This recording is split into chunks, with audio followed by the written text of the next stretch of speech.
ज़्यादा दिन नहीं बीते हैं जब ब्रिटिश फार्मा कंपनी एस्ट्राजेनेका ने स्वीकार किया था कि उनकी कोविड वैक्सीन से गंभीर साइड इफ़ेक्ट्स हो सकते हैं। भारत में इसी वैक्सीन को कोविशील्ड के नाम से जाना जाता है। ये जानकारी सामने आने के बाद खूब विवाद हुआ। अब भारत की देसी वैक्सीन यानी कोवैक्सीन को लेकर एक ऑब्जर्वेशनल स्टडी सामने आई है। बनारस हिंदू यूनिवर्सिटी के डॉक्टर संक शुभ्र चक्रवर्ती और उनकी टीम द्वारा की गई ये स्टडी स्प्रिंगर लिंक पर छपी है। ये साइंटिफिक, टेक्निकल और मेडिकल STM पब्लिशर स्प्रिंगर पर प्रकाशित जर्नल्स और अन्य अकादमिक कार्यों को इकट्ठा कर छापने वाला एक प्लेटफॉर्म है। स्टडी के अनुसार कोवैक्सीन लेने के बाद करीब 1/3 लोगों में कुछ परेशानियां देखी गईं, जिन्हें मेडिकल भाषा में AESI यानी adverse events of special interest कहा जाता है।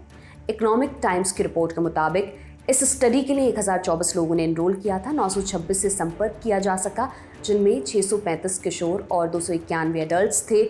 1 साल तक इन लोगों पर नज़र रखी गई। पाया गया कि 47.9% यानी 304 किशोरों और 42.6% यानी 124 एडल्ट्स में सांस संबंधी दिक्कतें हुई।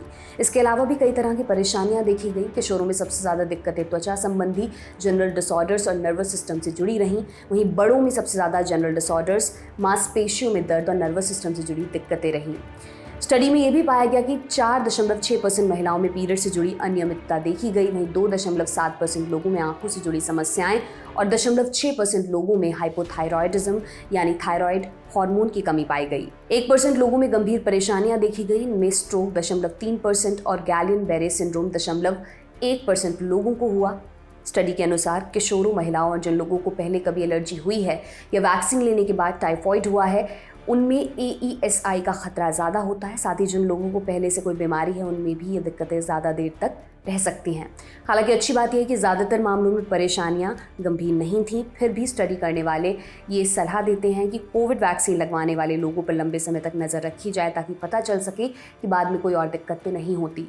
खासकर जिन लोगों को पहले से कोई बीमारी है, कोविड हो चुका है, उन पर ज़्यादा ध्यान देने की ज़रूरत है। आपको बताते चले, कोविशील्ड को लेकर चले विवाद के बीच 2 मई को कोवैक्सीन बनाने वाली कंपनी भारत बायोटेक ने कहा था कि उनकी वैक्सीन पूरी तरह से सुरक्षित है।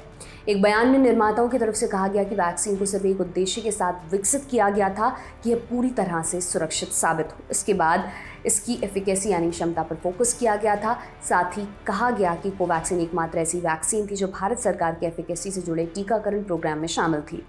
आगे बताया गया कि लाइसेंस प्रक्रिया के दौरान कोवैक्सीन का 27,000 से ज़्यादा लोगों में मूल्यांकन किया गया था। भारत सरकार के स्वास्थ्य मंत्रालय ने भी कोवैक्सीन के सुरक्षित होने का मूल्यांकन किया था। वहीं कोवैक्सीन की लाइफ साइकिल के दौरान सेफ्टी मॉनिटरिंग प्रोग्राम को भी जारी किया गया था। आगे बताया गया कि इन सभी अध्ययनों में सामने आया कि कोवैक्सीन का सेफ्टी रिकॉर्ड बहुत अच्छा है। वैक्सीन से खून के थक्के जमना, थ्रोम्बोसाइटोपेनिया सिंड्रोम यानी TTS, पेरिकार्डिटिस, VITT इत्यादि जैसे साइड इफ़ेक्ट्स नहीं हुए हैं। आगे इस विषय को लेकर अगर कोई नई जानकारी सामने आती है तो हम आप तक ज़रूर पहुंचाएंगे। फिलहाल इस खबर में इतना ही। इस पर आपका क्या सोचना है, कमेंट सेक्शन में हमें बताएं। मेरा नाम है दिव्यांशी सुमराव। देखते रहिए दी लल्लन टॉप। बहुत बहुत शुक्रिया।